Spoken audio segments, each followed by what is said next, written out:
Party unity plays a big role among the Christian Democrats in Hessen. Their leader, Roland Koch, recently won the state election, albeit less than resoundingly. But with grassroots members, he's as popular as ever. Practically the only person expressing disappointment is Koch himself. We can't afford to get carried away. Yes, we have to concede that we were hoping to match what the polls had been predicting.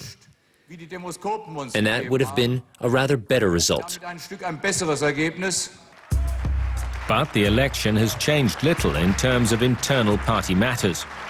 Rocco, as he is known, is still state premier, just a little humbler than before.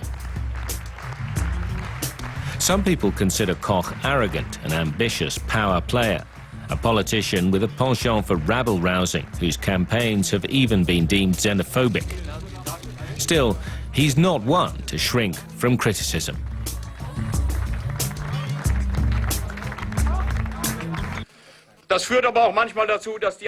You see quite heated debates about me, but at the end of the day, each person has to decide for himself what is right and what is wrong.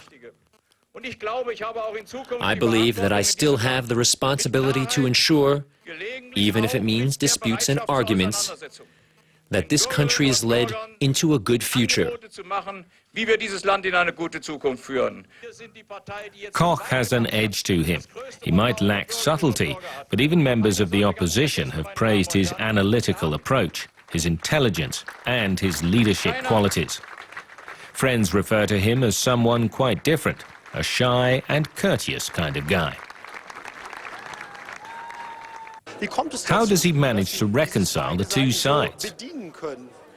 I have no idea. I don't want to be different on TV than in real life. It appears sometimes I don't succeed. I hope this interview shows that I'm just a regular kind of guy. Koch definitely isn't just a regular guy, but perhaps a little more regular than people might think. He's almost a German cliché, a hard-working beer drinker, aware of his duties.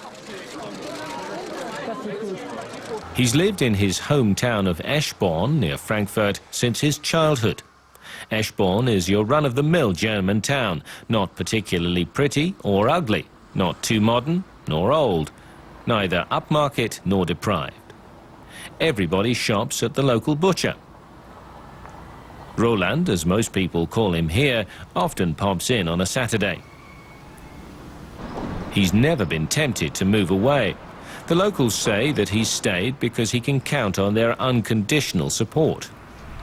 Here he can focus on attack and not worry about defense. And his friends are bound to tell him when they think he's gone too far, says Gerhard Reiss, the town's archivist. He values that. When he sits down for a drink, he might discuss politics on a more personal level. And he appreciates the feedback. We're all very informal here, and it's our only chance of hearing about him beyond what the media have to say. Karl-Heinz Gritsch and his wife have known Koch since their youth. They say that he's barely changed. He's always been impetuous as well as curious and always keeps both feet on the ground. You can watch him working in his garden on Sundays. You can see him doing the weeding, although sometimes his wife, Anke, does it. And it's not unlike him to be seen cleaning his own garage with a high-pressure cleaner. When it comes to his political career, the sky's the limit. His friends and relatives in Eschborn say they wouldn't be surprised if he made it onto the national stage, especially given his economics expertise. Roland Koch is a very gifted politician, so I wouldn't be surprised to see him become a government minister, or even higher. It wouldn't come as a shock to me. But he's aware of his current role and responsibilities, so we're happy. His re-election in Hessen has seen Koch reaffirming his status as the Christian Democrats' #2. His supporters say that if anything happened to Angela Merkel, Koch would become chancellor.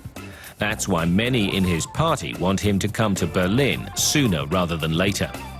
Would you like him in the cabinet?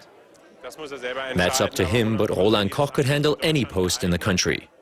But it has to be said that economic policy is a problem which really needs to be dealt with on the national level. The CDU thinks Koch is capable of handling anything that is thrown at him. But he does tend to divide opinion to such an extent that even his supporters in Hessen doubt whether Koch will actually be able to fulfill his dream of becoming German Chancellor.